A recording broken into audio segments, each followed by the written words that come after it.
In mid-December 2025, a massive winter storm slammed into Ontario and British Columbia, quickly escalating into a full-scale blizzard. This powerful system, fueled by an Alberta clipper, swept across northern and central Canada, bringing a dangerous mix of extreme cold, high humidity, and fierce winds that dumped heavy snow across Ontario. The snow didn't let up for over 24 hours. While northern regions saw accumulations between 15 and 40 centimeters, the situation was even more intense near Georgian Bay and Barrie. In those areas, lake-effect snow squalls created localized blizzard conditions, pushing snowfall totals as high as 75 centimeters. These extreme totals left many residents snowbound, with vehicles buried and roads completely blocked. Environment and Climate Change Canada issued urgent warnings, stating that travel was not just dangerous, but in many cases impossible. Visibility hit zero as the heavy snow was whipped up by high winds, creating total whiteout conditions. To make matters worse, a flash freeze caused wet roads to turn into solid sheets of ice in an instant. With temperatures plunging to minus 20 degrees Celsius, both drivers and pedestrians were at serious risk. The storm's impact was felt everywhere. Schools were forced to close, bus services came to a halt, and several major highways had to be shut down entirely. Air travel wasn't spared either. Airports in northern Ontario reported a wave of delays and cancellations as crews struggled to clear runways and pilots faced dangerously low visibility for takeoffs and landings. Rail travel has been hit hard, with tracks buried under heavy snow and ice, while strong winds have knocked down power lines, leaving several communities in the dark. On top of the infrastructure issues, the slick conditions have led to a wave of traffic accidents. In northern Ontario, police reported a massive pileup near Thunder Bay involving more than 10 vehicles. The sudden flash freeze turned the roads into ice rinks, causing drivers to lose control and collide. Several people were injured and had to be rushed to local hospitals. Down in the Barrie area, the situation was just as dire. Local snowstorms left motorists trapped in massive snowdrifts, forcing rescue teams to use specialized vehicles to pull people to safety. We also saw major delays on Highway 401, one of the busiest routes in the province, after a large truck jackknifed and blocked multiple lanes.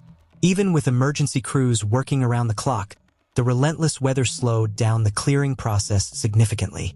In more rural areas, low visibility has sent numerous cars skidding into ditches. These intense events are a stark reminder of how vulnerable Ontario can be to extreme winter weather.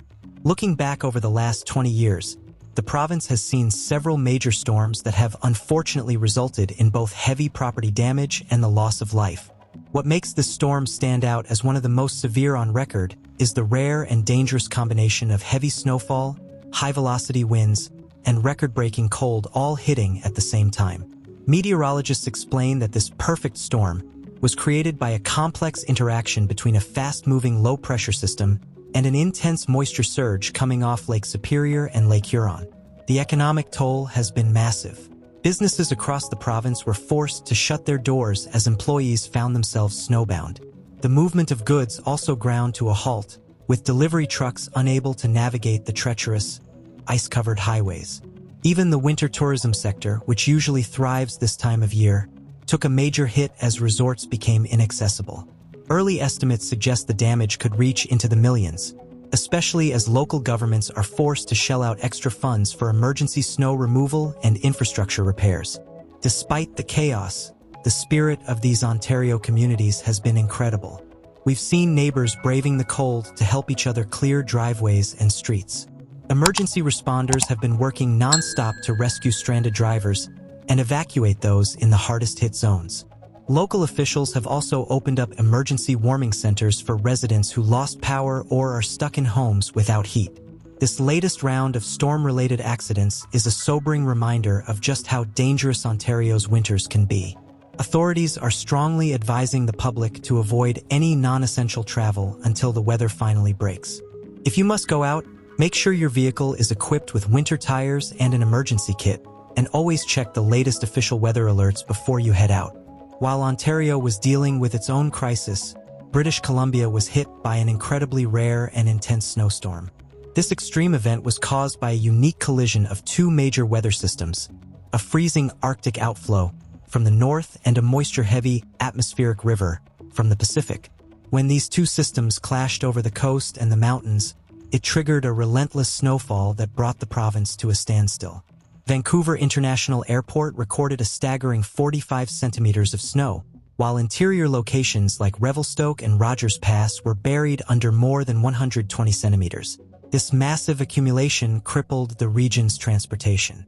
The Coquihalla Highway, the vital link between the lower mainland and the interior, was forced to close after 30 centimeters fell on Friday, followed by another 15 on Saturday. Drive BC issued urgent warnings, advising everyone to stay off the roads as visibility dropped to zero and highways turned into dangerous sheets of ice. The situation only got worse as temperatures tanked, leading to flash freeze conditions that locked moisture onto the roads instantly. Strong winds created total whiteouts, making travel by land, air, or sea nearly impossible. Major airports saw wave after wave of cancellations, and rail lines in the mountains were completely blocked by deep drifts. With power lines down and thousands without heat, local governments have been forced to open emergency shelters to keep residents safe during this historic freeze. Local businesses were forced to temporarily shut down as supply chains ground to a halt. Transport trucks simply couldn't move once the major highways were closed. The combination of slick roads and zero visibility triggered a wave of serious accidents on both the Coquihalla and the Trans-Canada Highway, with several large trucks jackknifing and blocking these vital routes for days. In the lower mainland, the human cost has been devastating. Police have confirmed 6 deaths in traffic accidents over just 3 days. One of these tragic incidents occurred in Vancouver at East Hastings and Jackson Avenue, where a pedestrian was killed after being struck by a vehicle at night. Adding to the danger, the threat of avalanches in the mountains has put both drivers and rescue teams at high risk. Avalanche Canada issued an urgent warning for Rogers Pass and the interior mountains, noting that the massive snow accumulation has made these areas extremely unstable. Many roads have been closed specifically to prevent casualties from potential slides. Blizzards of this scale are incredibly rare for British Columbia's coast, which usually sees rain thanks to the maritime climate. However, the collision of that Arctic outflow and the atmospheric river created a perfect storm that rivaled the historic blizzards of 1996 and 2008. The economic impact is already stretching into the millions. With employees unable to get to work and trucks stuck in the snow, supply chains are struggling to recover. Even the winter tourism industry, which usually thrives this time of year, has been paralyzed because people simply can't reach the resorts. While local governments are spending heavily on emergency repairs and snow removal, the storms in BC and Ontario this December serve as a powerful reminder of how quickly nature can disrupt our daily lives. With snowfall totals reaching over 100 centimeters in some areas, the impact on safety and infrastructure will be felt for a long time to context. If you want to stay updated on major storms and climate-driven disasters around the world, make sure to like this video, share it with others, and subscribe to the channel so you don't miss our next report.